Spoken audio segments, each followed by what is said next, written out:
Hey guys, it's Dotson with another Low Poly Panda review. This time out, it's the newest entry in the yearly series, F1 23. This one's reviewed on the PS5. New year, new physics, some new features.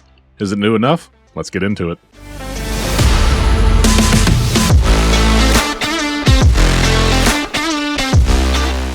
Last year was the big regulation changes for cars to use underbody aero. 23 sees a continuation of those regulations, so effectively we're just getting slightly modified models, and in the case of teams like Williams, Red Bull, and McLaren, barely even updating the livery. So what did the dev team have to focus on changing? Well, driving physics, which were a struggle in 2022, are completely revamped. Red flags are in, and Vegas and Qatar are in as well. F1 World is new, and a sequel to 2021's Breaking Point is on offer. But let's break it down starting with graphics. Graphics-wise, there's kind of the same standard as was present last year. As this game is on last-gen platforms as well, I think it's being held back a little bit from what it can be, but it still looks really good. Especially when you're on PC with ray tracing on night races and in the rain. Man. The character models for a few drivers were greatly upgraded, and the car models are all on point, as they were at the beginning of the season at least. As ever, we'll get a sporting upgrade sometime middle of the season, normally I think September, October, to update any livery or car model changes that, and also add in 2023's F2 contenders. Be warned that the same HDR issue from last year's game is still present here on the PS5. If you leave auto HDR on your PS5, your menus are going to be dark and grayed out, as will your drivers on the grid screen before the race. It's kind of a weird problem that's gone on well over a year, and it's insane to me that they haven't fixed it yet. Sound-wise, we'll look at two different categories. Firstly, the voice acting. While I would say it's normally not important in a driving game, the same commenters are there and they do fine. Alex Jakes and former F2 champion Davide Valsecchi comment on the F2 races, with Crofty on the mic for F1. You can change the commenter to Alex for F1 as well if you grew tired of hearing the same lines from Crofty, who honestly I think is kind of a bit lacking in emotion this year. Past commentary, you have your driver's line and whatever they say when they cross the finish line, at least if they win a race, which are the same as last year's. And your race engineer, which is also the same as last year. Nothing new there. The real voice acting comes in, though, with the story mode. Breaking Point 2. Everyone does a good job, but nothing that's getting them nominated for any awards. The star of the game sound-wise is the cars, obviously. There's a distinct sound difference between the cars, whether you're using a Red Bull powertrain,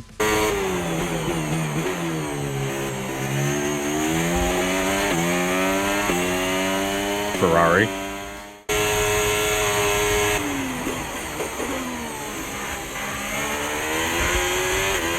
Mercedes,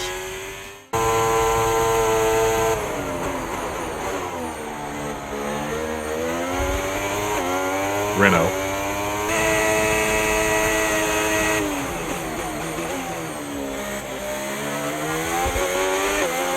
or even the F2 Mechachrome.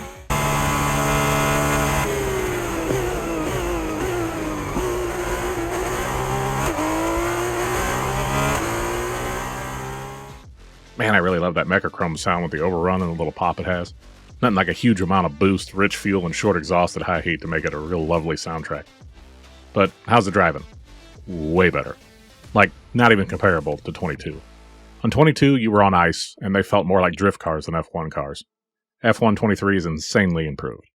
If nothing else was done, this alone is a worthy change. Vegas and Qatar both look good, and honestly I like driving both of them, but favor Vegas out of the two.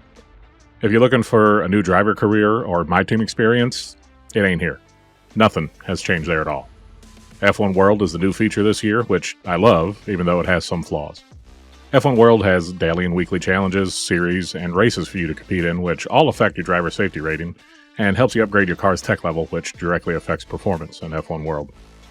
It's not without issues, as there's no scaling on a lot of the series, so a 400 tech level car doing 100 tech level races still, where you just end up 10 seconds a lap faster than everybody, kind of really takes the joy out of it. But outside of that, it's a great addition. Red flags are also back this year for the first time in, I think, a decade, but unfortunately they were broke on release. The other new thing is obviously the return to Breaking Point. You have the same rogues gallery of Aiden, Devin, and Casper. They all return with the addition of Devin's sister, Callie Mayer, the new team principal, Andreo, and Devin's dad, Davidoff. Ooh, that was a bit of a tongue twister. The story is longer, and there's a lot of cutscenes, but I was disappointed with it, honestly. Instead of 2021's story, where you drive for an actual team with the goal of getting to one of the big three, This one sees you drive for a new team on the grid. Funded by your main rival's dad, with your main rival as a teammate, obviously you have some contention with him, and the story progresses from there. What's disappointing is kind of the way they handled the racing. In 21, you were driving around a lap on a flat tire. You had a gear missing in your transmission. There were problems that you actually had to deal with. In Breaking Point 2, you just drive. Anything interesting happens in cutscenes. And even on the expert difficulty, it wasn't difficult. They also missed the mark by not having your race Vegas or Qatar. No red flags occur. Way not to show off any of your new additions to the game.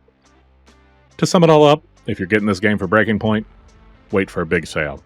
If you're getting this for My Team or Driver Career, it's the same as last year. It just drives better, so I don't know if I'd bother. The real star is F1 World, which has been entertaining. If you're just in this to run Grand Prix or play co-op with your buddy, the driving is miles and miles above and beyond what it was, so I'd say it's worth the investment. So really, wait for a sale, pick it up now. It's kind of going to vary depending on what kind of mileage you're expecting to get out of the game. But, as always, thanks for watching. Be sure to like and subscribe. Let us know in the comments what game you want us to review, and we'll see you in the next one.